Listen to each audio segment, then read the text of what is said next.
MSN football ടോക്സിലേക്ക് അവർക്കും സ്വാഗതം. Yes guys, അങ്ങനെ കേരള ബ്ലാസ്റ്റേഴ്സ് വീണ്ടും വിജയിച്ചിരിക്കുകയാണ്. ഇന്ന് ISLൽ നടന്ന മത്സരത്തിൽ ഒഡീഷ FCയെ കേരള ബ്ലാസ്റ്റേഴ്സ് 2-1 എന്ന സ്കോറിന് പരാജയപ്പെടുത്തിയിരിക്കുകയാണ്. ഇന്നത്തെ ഈ മത്സരത്തിൽ കേരള ബ്ലാസ്റ്റേഴ്സ് മികച്ച രീതിയിൽ തന്നെയായിരുന്നു കളിച്ചിട്ടുണ്ടായിരുന്നത്. ഇന്നത്തെ ഈ മത്സരത്തിൽ കേരള ബ്ലാസ്റ്റേഴ്സിന് വേണ്ടി ഗോളുകൾ കണ്ടെത്തിയിട്ടുള്ളത് വിക്ടർ ബെർട്ടിമോ, മത്തിയാസ് എർണാഡസ് എന്നിവരായിരുന്നു. മത്തിയാസ് എർണാഡസ് സെക്കൻഡ് ഹാഫിൽ സബ്ബായി കൊണ്ടുവന്ന താരമായിരുന്നു, അതും അവസാന മിനിറ്റിൽ. ഇന്ന് ഒരു മികച്ച രീതിയിൽ തന്നെയായിരുന്നു കേരള ബ്ലാസ്റ്റേഴ്സ് കളിച്ചിട്ടുണ്ടായിരുന്നത്.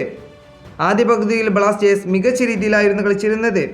ഇന്ന് ബ്ലാസ്റ്റേഴ്സിൻ്റെ പൊസിഷൻ 49% മാത്രമായിരുന്നു. അതുപോലെ തന്നെ ബ്ലാസ്റ്റേഴ്സ് ഇന്ന് 15 ടോട്ടൽ ഷോട്ട് ചെയ്യപ്പോൾ ടാർഗറ്റിലേക്ക് 6 ഇന്ന് എത്തിക്കാൻ ബ്ലാസ്റ്റേഴ്സിന് കഴിഞ്ഞിട്ടുണ്ടായിരുന്നു. അതുപോലെ തന്നെ ഒരു ബിഗ് ചാൻസും ഇന്ന് ബ്ലാസ്റ്റേഴ്സ് ക്രിയേറ്റ് ചെയ്തിരുന്നു. ഇന്നത്തെ ഈ മത്സരത്തിലെ വിജയത്തോടു കൂടി ഇപ്പോൾ കേരള ബ്ലാസ്റ്റേഴ്സ് ISL ടേബിളിലേക്ക് 9ാം സ്ഥാനത്തിലേക്ക് കയറിയിരിക്കുകയാണ്.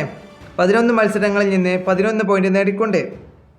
അതുപോലെ തന്നെ ഒഡീഷ FC ആണെങ്കിൽ ഇപ്പോൾ 13ാം സ്ഥാനത്താണ് നിൽക്കുന്നത്, 8 മത്സരങ്ങളിൽ നിന്ന് 6 പോയിന്റ് നേടിക്കൊണ്ട്. ഈ വീഡിയോ ഇവിടെ അവസാനിപ്പിക്കുന്നു. ഫുട്ബോൾ ലോകത്തെ കൂടുതൽ വിശേഷങ്ങളുമായി അടുത്ത വീഡിയോയിൽ വീണ്ടും കാണാം.